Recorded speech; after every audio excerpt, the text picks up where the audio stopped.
नमस्कार, मैं हूं अंकुर और आप देख रहे हैं सत्यहिंदी.com। आइए एक नजर डालते हैं अब तक की सुर्खियों पर। प्रियंका गांधी वाड्रा को कुछ देर हिरासत में रखने के बाद आखिरकार यूपी प्रशासन ने आगरा जाने की इजाजत दे दी है। प्रियंका के साथ 3 और लोग साथ जा सकते हैं। वह हिरासत में दलित की मौत के मामले में उनके परिजनों से मिलने जा रही हैं। पहले उनके काफिले को उत्तर प्रदेश पुलिस ने लखनऊ में रोक लिया था और फिर प्रियंका को हिरासत में ले लिया था। इस दौरान आगरा एक्सप्रेसवे के एंट्री पॉइंट पर कांग्रेस कार्यकर्ताओं की पुलिस के साथ झड़प भी हुई। इस दौरान कार्यकर्ताओं ने जमकर नारेबाजी की। इससे पहले भी प्रियंका गांधी को लखीमपुर खीरी जाते वक्त रोक लिया गया था। आर्यन खान को आज मुंबई की स्पेशल एनडीपीएस कोर्ट से जमानत नहीं मिली। इसके बाद अब आर्यन ने जमानत याचिका खारिज किए जाने को बॉम्बे हाई कोर्ट में चुनौती दी है और इस पर गुरुवार सुबह सुनवाई शुरू होने की संभावना है।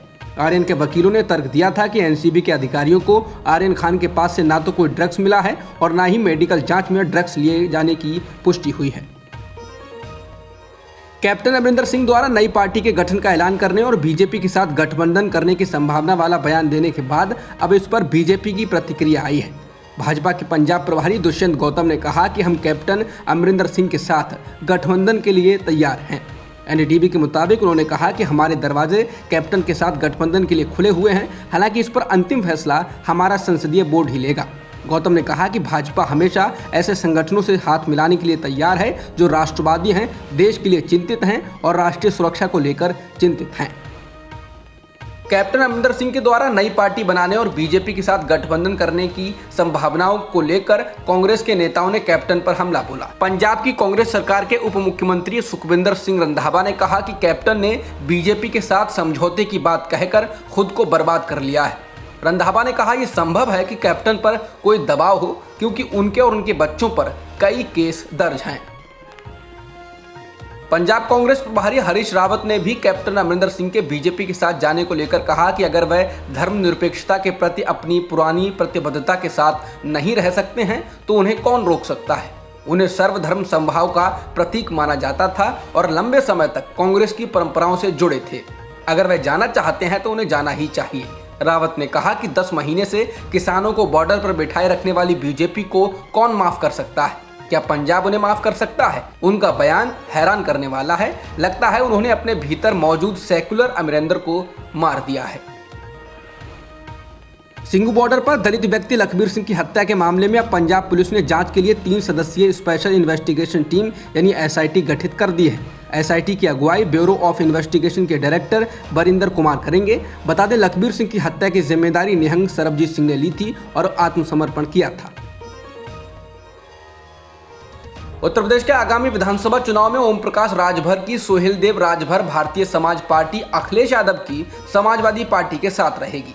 अखिलेश यादव से बुधवार दोपहर हुई मुलाकात के बाद ओम प्रकाश राजभर ने ट्वीट कर कहा, अब की बार बीजेपी साफ। लगभग 1 घंटे की मुलाकात के दौरान ओम प्रकाश राजभर ने विधानसभा चुनाव में सीटों के बंटवारे से लेकर साझा चुनाव प्रचार करने जैसी कई बातों पर सहमति बनाई। पूर्वांचल की करीब 1.5 दर्जन सीटों पर सुभाषपा के प्रत्याशी एसपी की मदद से चुनाव लड़ेंगे। कुछ सीटों पर राजभर के प्रत्याशी एसपी के सिंबल के साथ भी चुनाव लड़ेंगे। लखीमपुर खीरी की घटना के मामले में बुधवार को एक बार फिर सुप्रीम कोर्ट में सुनवाई हुई। सुनवाई के दौरान शीर्ष अदालत ने कड़ी टिप्पणी करते हुए कहा कि ऐसा लगता है कि उत्तर प्रदेश पुलिस जानबूझकर इस मामले में कुछ करना नहीं चाहती। CJI NV Ramana, Justice Suryakant और जस्टिस हेमा कोहली की बेंच ने पाया कि अभी तक 34 में से सिर्फ 4 चश्मदीदों के ही बयान दर्ज किए गए हैं। बेंच ने उत्तर प्रदेश सरकार की ओर से पेश हुए वरिष्ठ वकील हरीश साल्वे से पूछा कि आखिर बाकी चश्मदीदों के बयान क्यों नहीं दर्ज किए गए हैं।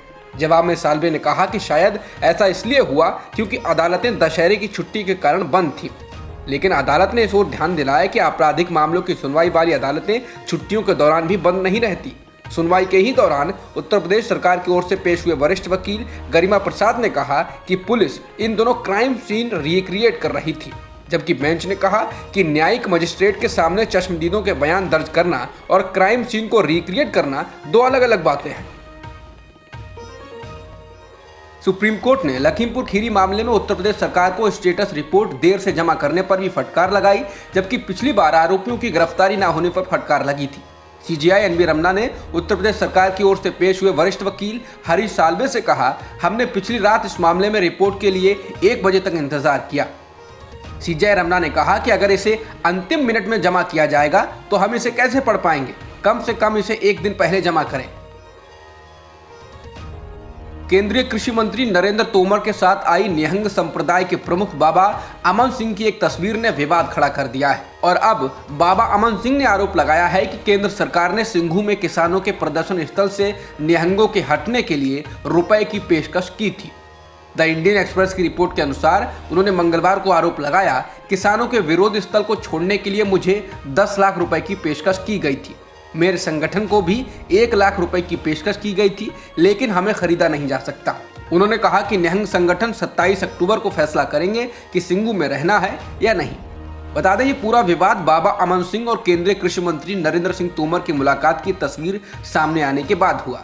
दावा किया गया कि ये जुलाई-अगस्त महीने के दौरान एक मुलाकात की तस्वीर है। उसमें पंजाब के पूर्व पुलिस अधिकारी गुरमीत सिंह पिंकी शामिल थे, जिन्हें सेवा से बर्खास्त कर दिया गया था और एक हत्या के मामले में दोषी ठहराया गया था। इनके अलावा बीजेपी नेता हरविंदर गरेवाल भी शामिल थे।